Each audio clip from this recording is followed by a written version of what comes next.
I owe you an apology. Well, Amazon should owe you an apology because Amazon ended up losing my inventory for 2 months, which delayed this video. Before we get into that though, let's revisit part 1 of this video series and get caught up to speed. Nearly 6 months ago, I embarked on a challenge to sell 50 units of a failing product of mine, along with meeting these goals in an effort to bring it back to life. Now, my original goal was to sell these during the Christmas holiday season as a gift, but Amazon had other plans.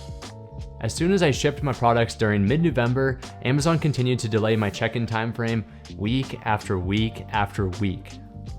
I waited for over 2 months trying to get these products to be checked into Amazon's available stock, and despite me reaching out on numerous occasions, they couldn't help me because they were lost. Finally, on January 16th, they were marked available and I could begin this challenge. Except if I did that, I would fail no matter what because this product was a golf product and who in their right mind is golfing in January? So I decided to postpone the relaunching of these 50 units until the beginning of April to at least give myself a solid shot of succeeding in this challenge. I appreciate your understanding throughout all of this, and without further ado, let's check out the results and to see if I actually succeeded on this challenge or not. So the first thing on my list was to refresh the listing to fit the season. I wasn't trying to sell these as a holiday gift anymore, so I had to change some things around with the images and keywords to better fit the spring season. Next, I had to think about marketing. I was previously going to allocate $200 to both a Google AdWords and Amazon PPC campaign, but I decided to focus just on the PPC campaign so I could track my sales conversions. For this challenge, I just targeted local competitor listings instead of keywords additionally.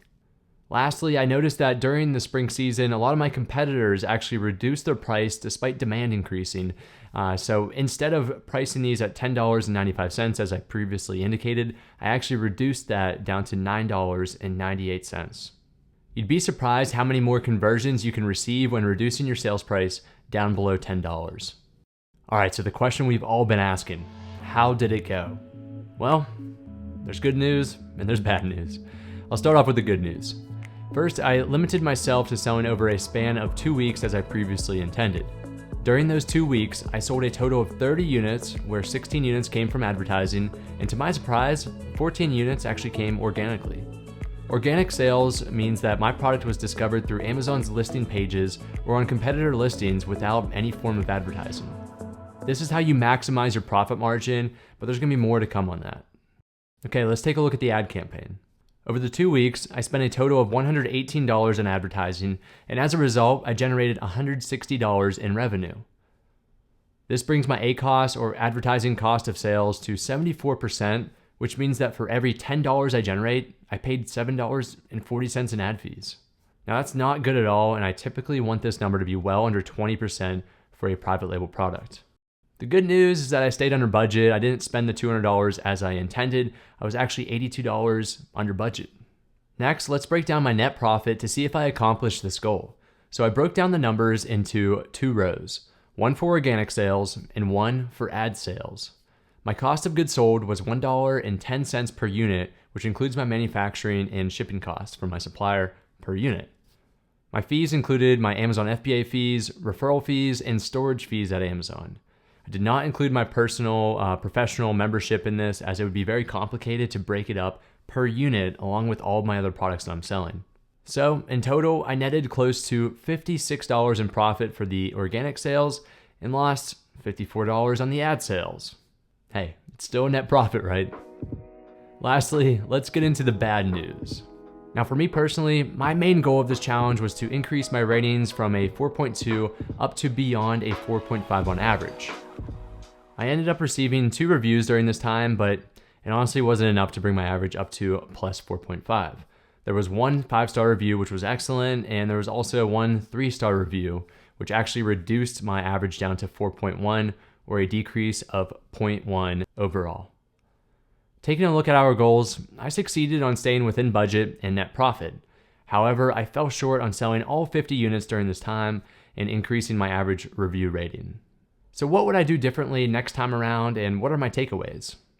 Next time, I would focus on improving the product rather than just the listing. Obviously, the product is lacking some quality when it comes to the number of holes, so that is where I'd start with my supplier. Additionally, I would add a video showing how it's used. I just launched another golf product recently with a video on it, and the results have been excellent. So that's great, but what did I learn from this challenge? First, Amazon used to basically guarantee that your units would be checked in within 30 days from arrival. I learned that over the holiday season especially, we should increase that to 60 to 90 days, meaning that you should send in your inventory around September to prepare for the December holiday season. Second, it was a good reminder that product quality always outperforms product listing quality. You can have the most optimized ad campaigns, images, and listing content, but if your product isn't good, it's not going to last. Always focus on creating an excellent product that solves problems for your customers, not just the best listing ever. Finally, I saw that there were trends when my ACoS was actually fairly low, around 30%, and days when it was extremely high, over 100%. It turned out that on a late weekday like Thursday or Friday, I had a very low ACoS, meaning I was very efficient in my ad spend. However, over the weekends, I rarely brought in sales. So I would pause my ad campaigns on the weekends to prevent overspending in the future. Thank you for watching. Make sure to comment down below on what you would have done differently or what you've learned from this video series. Make sure to subscribe to see how that product that I talked about earlier that I just launched with the video, how it will end up performing as I'm making a video series on that.